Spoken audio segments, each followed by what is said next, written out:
сұрақтарға қол көтеру арқылы жауап бересіздер. Жақсы ғой? Я бізде бірінші сұрақ.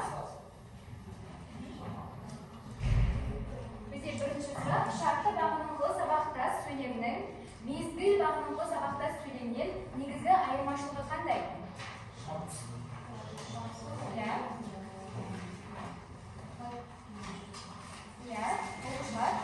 Шартты бағыныңқы сөйлем дегеніміз не? Қандай сұрақтарға жауап береді?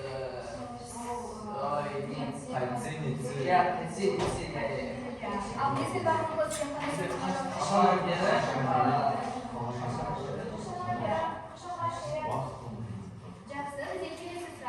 салауатты өмір салтын ұстанып, дәрі-дәрмексіз емделуге бола ма? Өз ойыңызды дәлелдеңіз, пікіріңізді келтіріңіз. Биотехнология және денсаулық тақырыбына байланысты. Әрине болады, дәрі-дәрмексіз емделуге болады деп ойлайсыздар, иә? Жақсы, келесі сұрақты қарастырайық. Сабақтас қоңылас сөйлемнің қанша түрі бар? 6 түрі бар, иә? Қандай түрлері бар? Оқушылар қол көтеріп, жеке, иә, Мұхаммед, айтыңыз. Мезгілдің шартты қимасының себеп, мақсат және асықты. Жақсы, рахмет. Келесі сұрақ, бізде келесі сұрақ, шартты бағыныңқы сабақта сөйлемге қандай мысал келтіресіздер? Мысал келтірейік. Мен қанша сабақ оқысамда? Мысал келтірейік, шартты бағыныңқы сөйлемге, иә, тәмелейсіз? Дәрігердің айтқанын тыңдағанда ауырмас едім. Жақсы. Келесі бізде қандай сұрақ? Биотехнология даму әсерінен медицинада қандай жаңалықтар болып жатыр, білесіздер ме?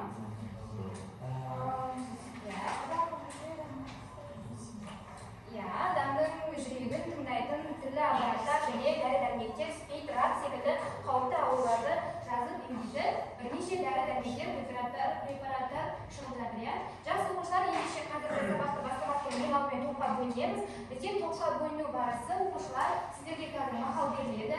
Сіздер сол мақалдың жартысын табасыздар және сол мақал бойынша бөлінесіздер. Мәселен қараңыздар, бірінші топ бойынша атын барда жер таныш желіп жүріп. Осы мақалдың жалғасы мына жерде берілген.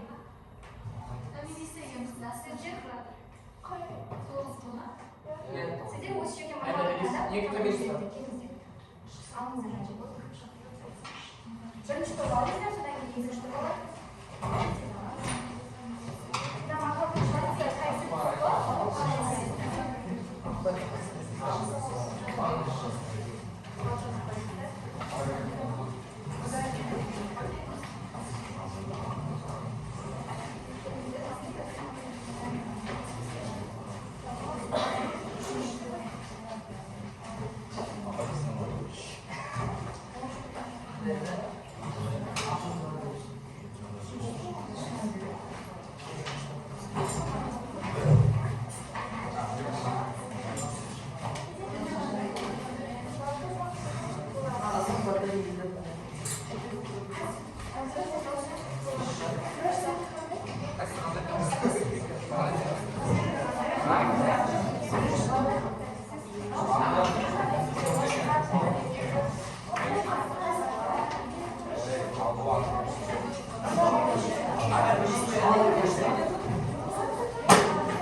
Енді қазіргі биотехнологияның басты мақсаты не оқу шығару және өзіміздің пайдамызға сай құнды өнімдерді негізге алу. Мәселен, өзіміз білетін жаңағыдай сүттен қымыз өндіру деген секілді, шұбат айран өндіру деген сияқты. Ал енді денсаулық жағынан келетін болсақ, оқушылар, биотехнология мен денсаулықтың бір-бірімен байланысы бұл биотехнологиялық саланың әсерінен жаңағыдай әртүрлі дәрі-дәрмектер, препараттардың дүниеге келуі болып саналады, оқушылар. Мәселен, қараңыздаршы, бізде медициналық биотехнологияның негізгі бағытына тоқталатын болсақ, ол біріншіден аурулардың түрін ерте кезеңде анықтауға мүмкіндік береді, диагностикалық әдістерді шығару. Екіншіден, ауруларды емдеу үшін жаңа дәрі препараттарды шығару, және үшінші бағыты ол ауруларды емдеу үшін жаңа тиімді әдістерді жасау. Жұқпа аурулардың профилактикасын жүзеге асыру үшін тиімді вакцина құру. Және оқушылар, бізде қауіпті ауру түрлері бар ғой, рак, СПИД деген сияқты жазылмайтын. Міне осындай биотехнологияның көмегімен, осы саланың көмегімен біз осы ауруларды емдеп жазатын әртүрлі әдістерді немесе препараттарды осы биотехнология саласының негізінде жасай екен. Жақсы оқушылар, ендеше грамматикалық тақырыпқа көшейік. Бізде грамматикалық тақырып бүгін қимылсыз бағыныңқылы сабақтас сөйлемдер. Яғни оқушылар, қимылсыз бағыныңқылы сабақтастың өзгелерден ерекшелігі бағыныңқылы сөйлем басыңқы сөйлемдегі іс-қимылдың қалай орындалғандығын білдіреді. Мәселен, күн батар алдында балықшы жігіт сыртқа әлденеше рет шығып, биік жарбасынан теңіз жаққа көз салды. Бұл жердегі шығып деген баяндауышқа көбірек көңіл бөлейікші оқушылар. Шығып деген баяндауыш, қайттік деген қимылсын бағыныңқылы сабақтастың сұрағына жауап беріп, толық сөйлем қимылсынды білдіріп, осы қимылсын бағыныңқылы сабақтас болып тұр. Сонда біздің қимылсын бағыныңқылы сабақтастың сұрақтары оқушылар қалай екен? Ниетті деген сұрақтарға жауап береді. Ал енді қимылсын бағыныңқылы сабақтас құрмалар сөйлемнің бағыныңқы сыңары, яғни баяндауышының жасалу жолының үш түрі бар. Біріншіден, А, Е, И және П тұлғалы көсемшеден болады. Мәселен, қыстың қатты болғанына қарамай, Әліби қарт жылқыларын түгендеген. Бұл жердегі қайсы баяндауыш жасалынып тұрған оқушылар? Қарамай деген баяндауыштағы И тұлғалы көсемшесі арқылы бұл қимылсы бағыныңқылы сабақтасты білдіріп тұр. Екінші жолын қараңызшы, есімше тұлғасына дай, дей жұрнағы жалғанып жасалады. Мысалы, сынып оқушылары мүлдем тауға шықпағандай, аяқтары қатты ауырды. Бұл жердегі баяндауыш шықпағандай қалай жасалынып тұр? Дай жұрнағы жалғану арқылы есімше тұлғалы баяндауыш болып жасалынып тұр. Енді үшінші жолына қарай. Болымсыз етістік. Болымсыз етістіктің ма, ме, ба, не, ба, бе, ортақ етіс жұрнағы және де таң, тен деген сияқты осы жұрнақтармен жасалынады. Мысалы, асыл анасына ескертпестен құрбыларымен киноға бармақшы болды. Бұл жердегі баяндауыш ескертпестен. Қандай баяндады? Болымсыз етістік тұлғасында ескертпестен киноға бармақшы болды. Жақсы оқушылар, тақырыпқа байланысты қандай сұрақтарымыз бар? Түсінбеген жерлеріміз болса, жасалу жолының үш жолымен танысты, сұрақтармен танысты, және өзгелерден айырмашылығы бұл бағыныңқылы сабақтас сөйлемнің жалпы іс-әрекетті қимыл сынды білдіреді. Түсінікті ғой сіздерге? Қандай сұрақтарыңыз бар? Қандай сұрақтарыңыз? Жақсы, сұрақ жоқ болса, ендеше тапсырманы орындап бастаймыз. Бізде оқушылар, бірінші тапсырма. Сіздерге қазір мен жалпы лексикалық тақырып бойынша жұмыс жасаймыз. Бұл лексикалық тақырып бойынша сіздерге биотехнология дегеніміз не деген сұраққа сіздер жауап жазасыздар, топ болып. Түсінікті ғой,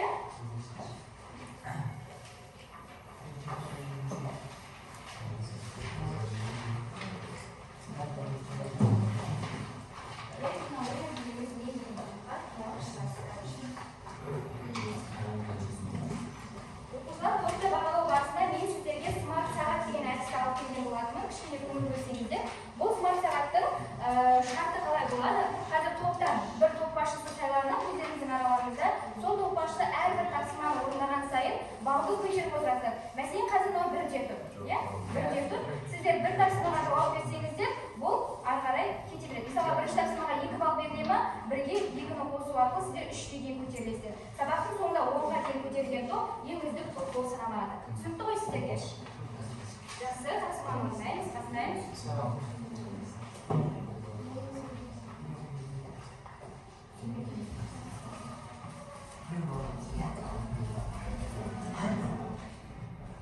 Birden başlayalım mı?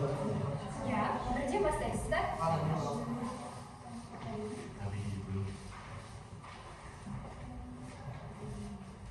Ekonomi kanalımızı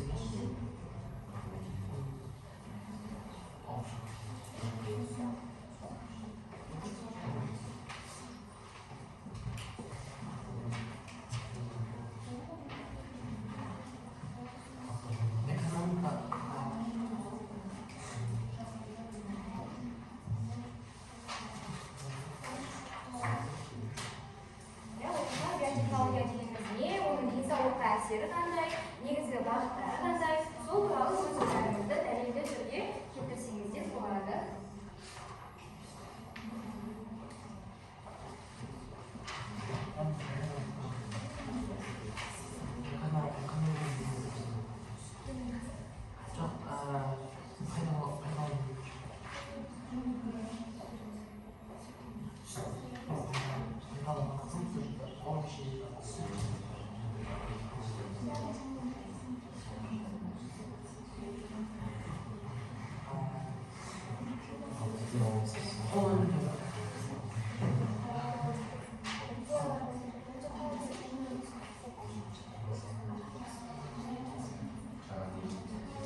Qayta birinchi o'qiydi, so'l to'pqa qo'shimcha 1 ball jo'g'ari qo'yiladi.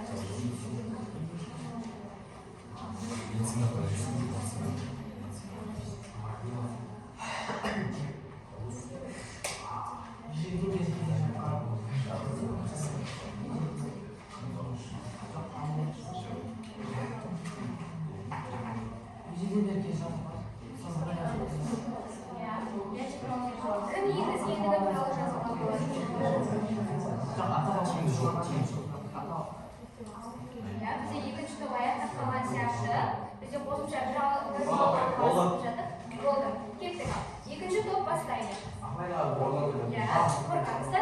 Yani mijozimizda biotexnologiya ketdiki, Biotexnologiya deganimiz kiyimni jol, ekologiya дамуы, qayta өңдеу, tabiiy өнім, экономиканың дамуы және медицинаға үлес қосу. meditsinaga eng ma'nosi ulkan ulес qo'shadi. Birinchi to'p oyoqda qanday sizlarga to'liqadi 3 ball qo'yiladi. 1 ga 3 sandan ko'tarilasizlar. Yaxshi, o'ta yaxshi. Yaxshi, birinchi to'p.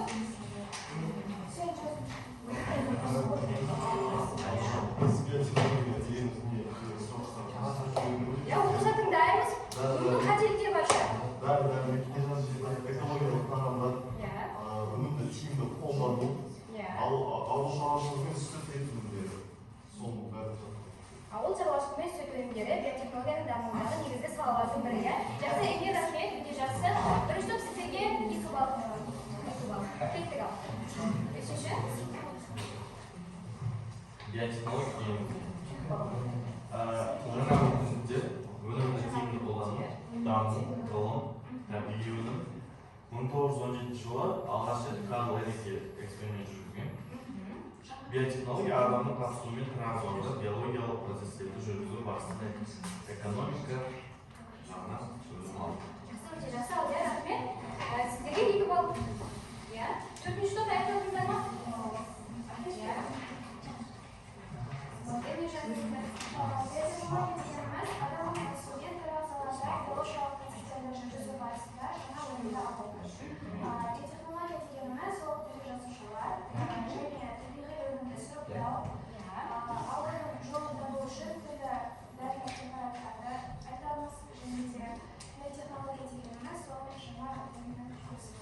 Biotexnologiyaning бұл жаңа бөлімінің көзі болып табылады.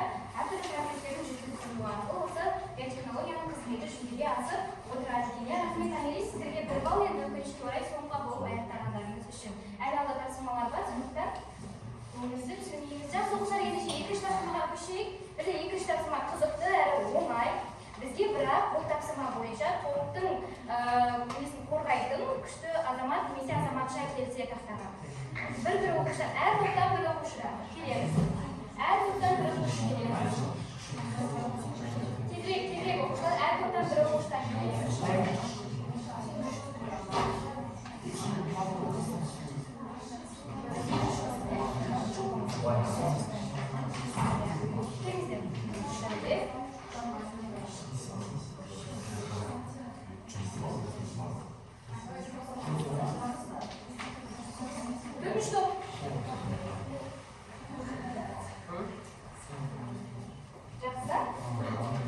Endi o'quvchilar sizga екі barib berdi, dұрыс және дұрыс емес. Мен сіздерге қазір мәліметтер оқимын. Егер де ол дұрыс болса, жасылды көтересіздер, дұрыс болмаса, қызылды көтересіздер.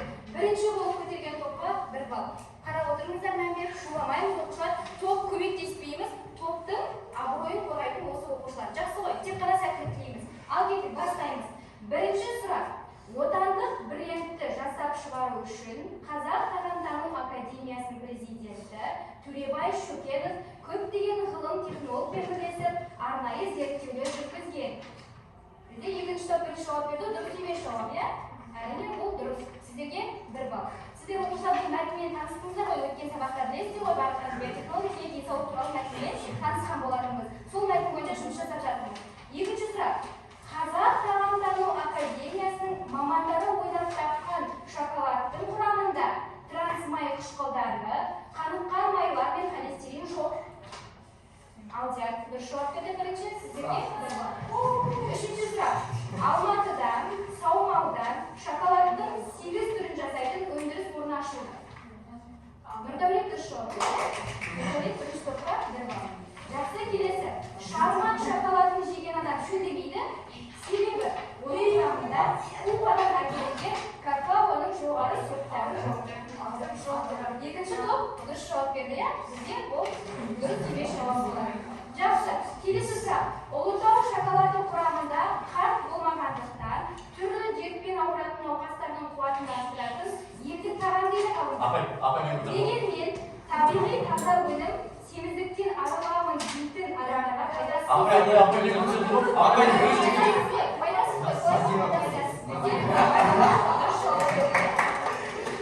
екінші топта тағы 1 балл. Жақсы, соңғы сұрақ оқушылар. Мұқият тыңдаймыз, сөйлемді соңына дейін аяқтаймыз. Тағамтану ғалымдарының айтуынша, бие сүтінен дайындалған шоколадтың құрамына төмен молекулярлық пектиттер, макро және микроэлементтер қосылған. Сіздерге 1 балл. Жақсы болса, көп рахмет, ондан оқысаңыздар болады.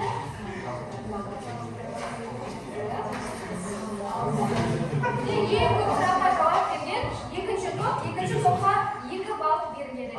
Қалған топқа 1 баллдан жоғары беріледі. Ең көп сұраққа жауап берген мәншілік сол үшін 2 балл беріледі. Сіздерге 1 балл.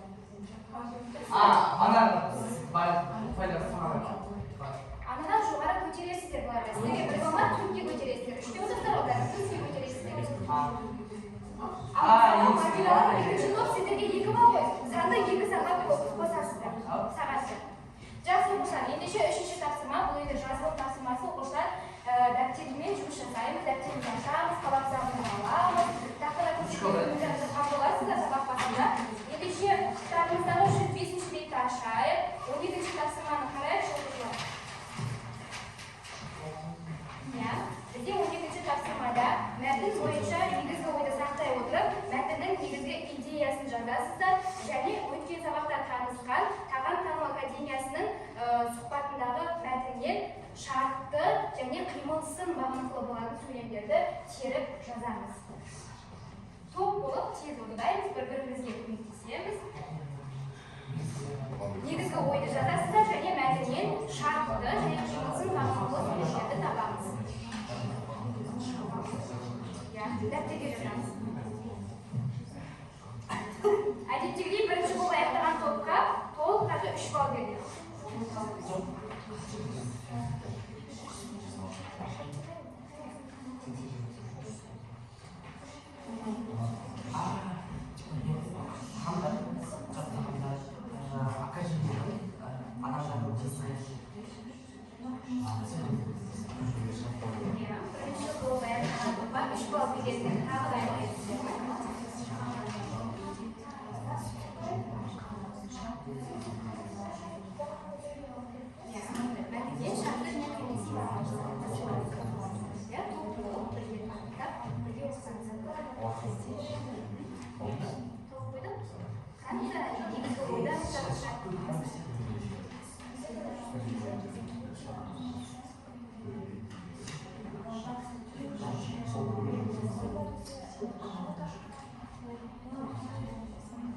Сіздерге жеңілірек болсын, мәтінде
Ya, o'quvchilar, aytib qolsa. Ya, qayta birinchi aytaylik.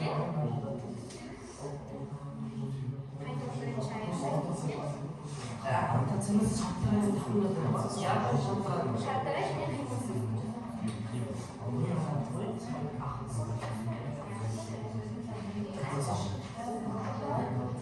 Ya, sen de aytaylik.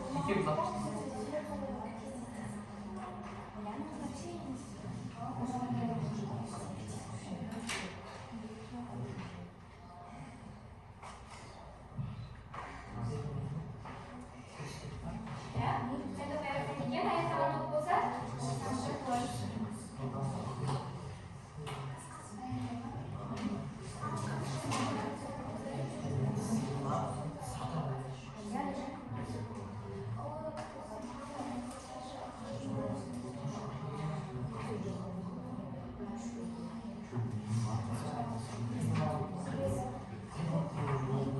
Naydi o'qirman o'quvchilar? Bizga vaqt ayat solda ketib boshlaymiz. Birinchi to'p ne yazmizlar? Birinchi to'p. O'zi sen aytmaysan, vaqt ayat solda boshlaymiz.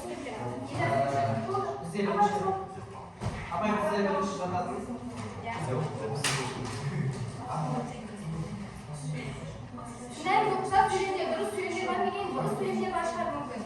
Şimdi daha başlaymiz.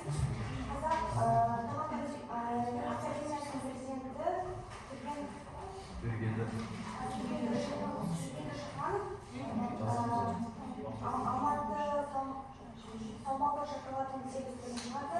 Ұлытау шоколадын мамандарған холестерин майлар жоқ. Ғалымдардың айтуынша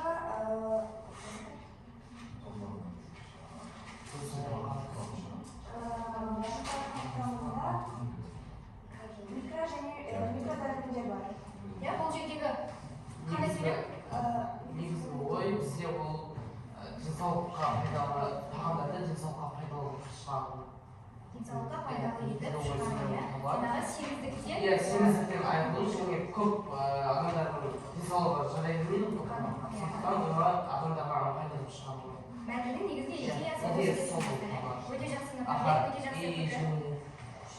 Иә, келесі тағы қандай сөйлем таптыңыздар? Сөйлемнің сол себепті қырсыз шоколадтарды тек жеңсіз ас деп қарамай. Иә, қарамай.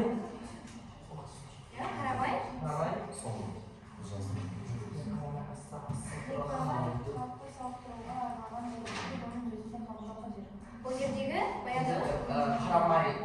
ит, сенде туралы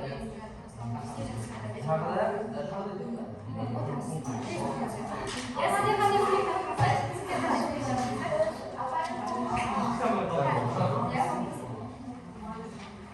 Қандай сөйлем таптыңыздар? Мен осындай отандық брендті жасап шығамын. Қазақ тағамтану академиясының президенті Төрегелді Шарманов көптеген ғалым технологпен бірлесіп, арнайы зерттеулер жүргізген бірлесіп деген Туралы баяндаушы арқылы жасалды, иә? Жақсы, келесі тағы қандай сөйлем? ал қант тұтмаған тәттінің бұл түрі әлемде ешбір мемлекетте шықпай, тек бізде өндірілуі де үлкен жетістік. Иә, бұл жерде қандай? Бұл жерде шықпай деген. Иә, и семье туралы етістік арқылы жасалушы. Солай ма, рахмет? Солай. Иә. Мәтіннің негізгі идеясын айтыңыздаршы.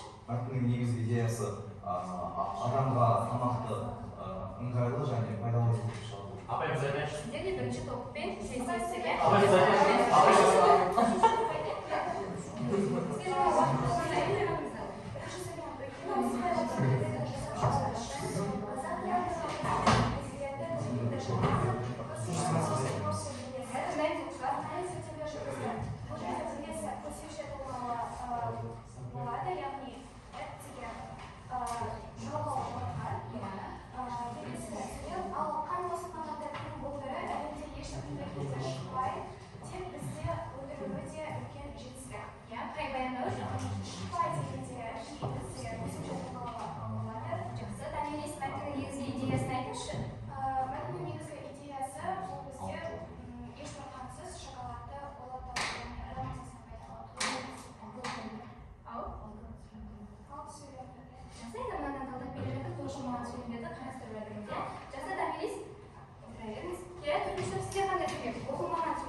себепті қатысушылар жеңісіп асты қарамай автобусқа маған бөлінбейді.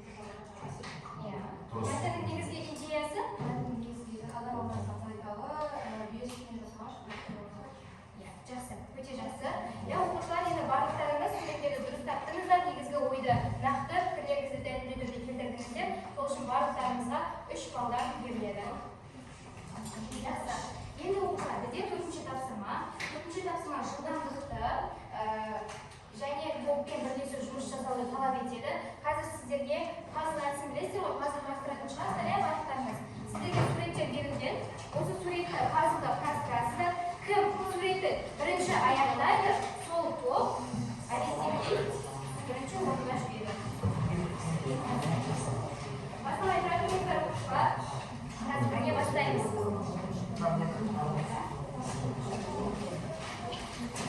İşte bazı suretler suretler.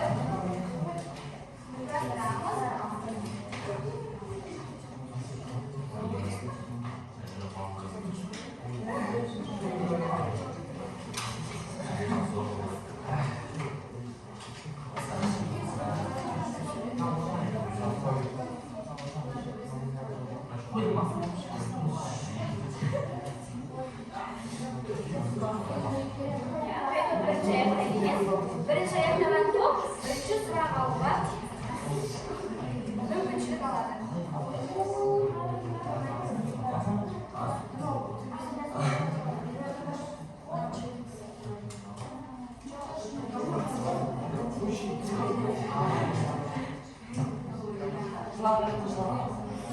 Бізде үшінші топ аяқтады оқушылар.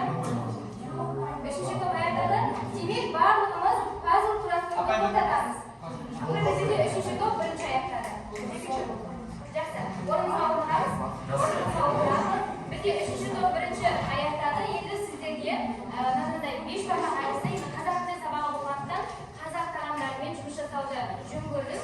Енді мына жерде сұрақтар берілген, өте оңай сұрақтар. Осы жерден бірінші болып сұрақ таңдайтын үшінші топ мүшелері. Сіз келіңіз? Топтан кейін сұрақ таңдаймыз. Топпен бірге жұмыс жасап, сұраққа жауап береміз. Жақсы. Жанында сұрақ жазылған.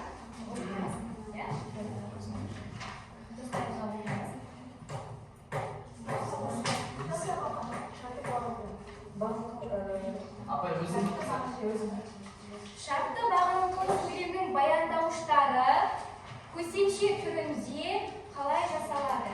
Көсемше тұлғасында шартты бағыныңқы сабақтастырмалы. Топтан сөйлесулеріңізге болады. Топпен жауап беруге болады. Баян, сіз қалай көресіз? Кей тұлғалы көсемшесі арқылы жасалады. Яғни ол мысалы болмайды дейді.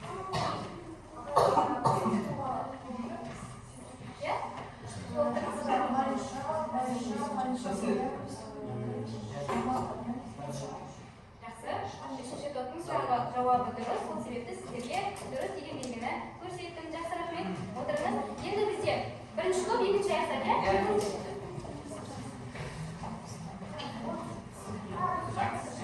Сізге қандай сұрақ?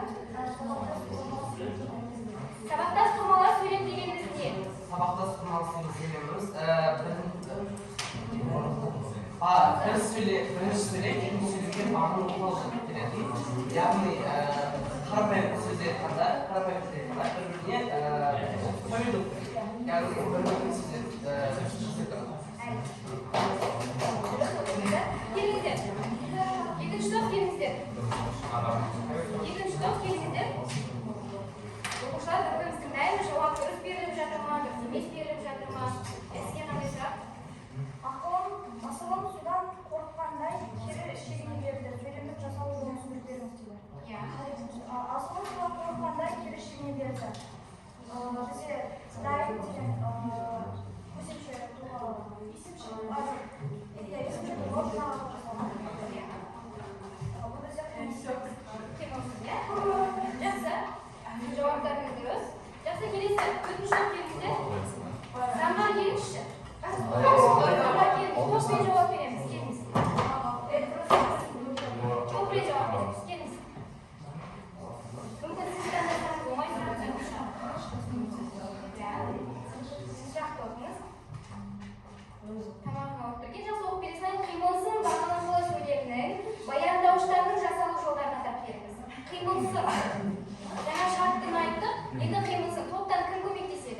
Замбарға. Нелер апай баяндауыштар? Баяндауыш тұлғалары қалай жасалады? Жаңа 3 түрін айтып өттік қой. 3 түрлі жолда жасалынады. Басқа топтарға жауап Мен айтсам беріңіздер. Ой.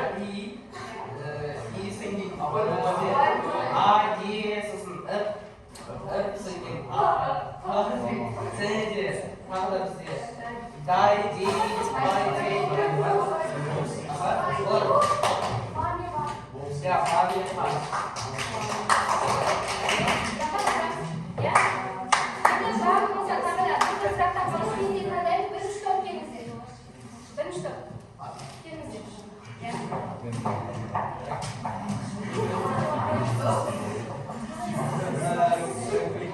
Ya.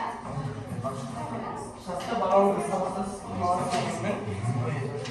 Başka topta cevap verildiği kadar tez okuyup ya. Шартта барлығы сабақтас қырмалы сөйлем, қандай сұрақтарға жауап береді деген. Бізде ол қайтып, ой, қайтсе де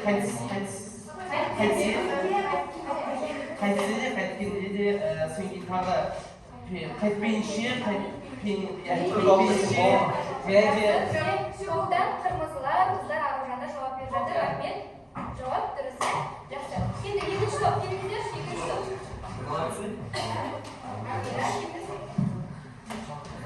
Ya, buyurun Esans.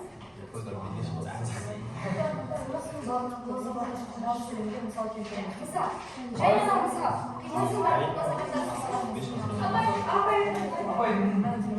Dimash,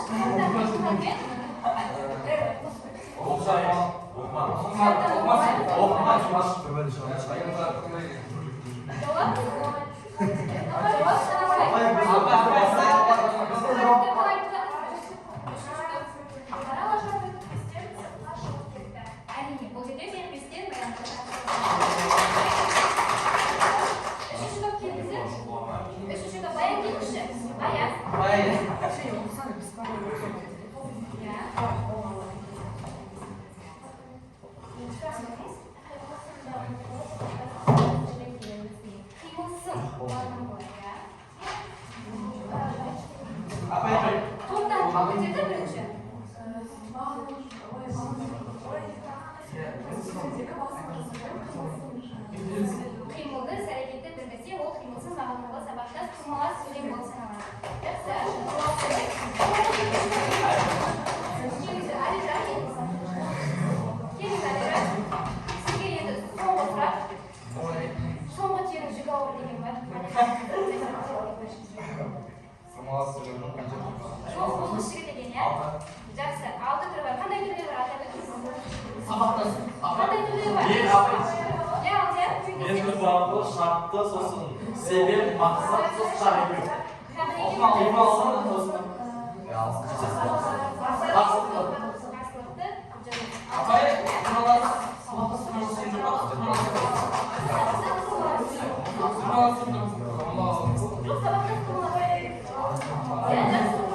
Бізде осымен бұл тапсырмада аяқталды.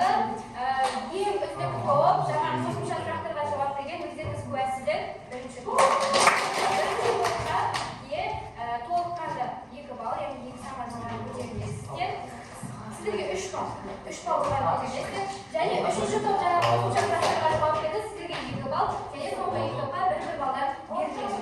Сіздер тек қана бұл сұрақтарға ғана жауап бердіңіздер, ал алдыңғы 2 топ басқа да сұрақтарға жауап берді. Бізде олмайды.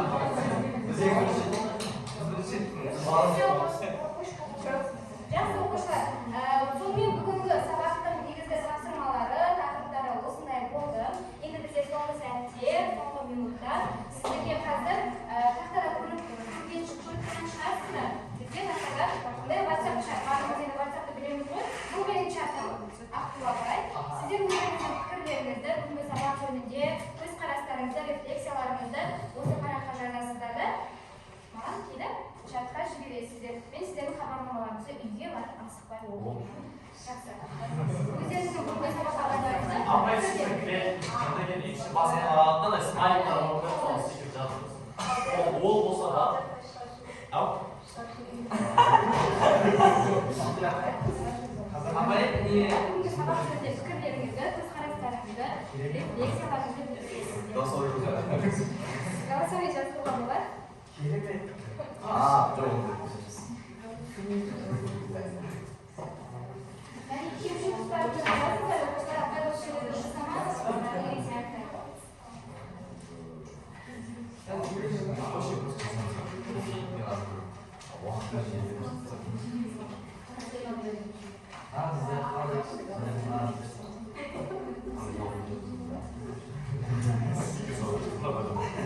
Сіздердің хабарламаларыңызды асыра күтемін.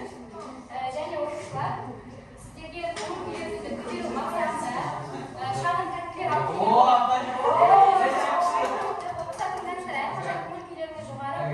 сабақтарыңызды жақсы оқыңыздар, оқуда озат болыңыздар. Шын ниетпен, шын көңіліммен сіздерге тәтті ұсынбақшы. Пікірлеріңізді өз жағына сала берсеңіздер болады.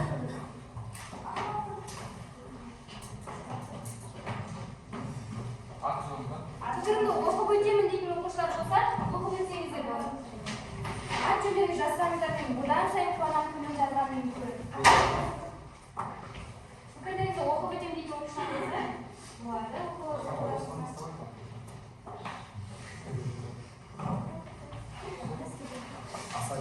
Ablası böyle bir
Afiyet.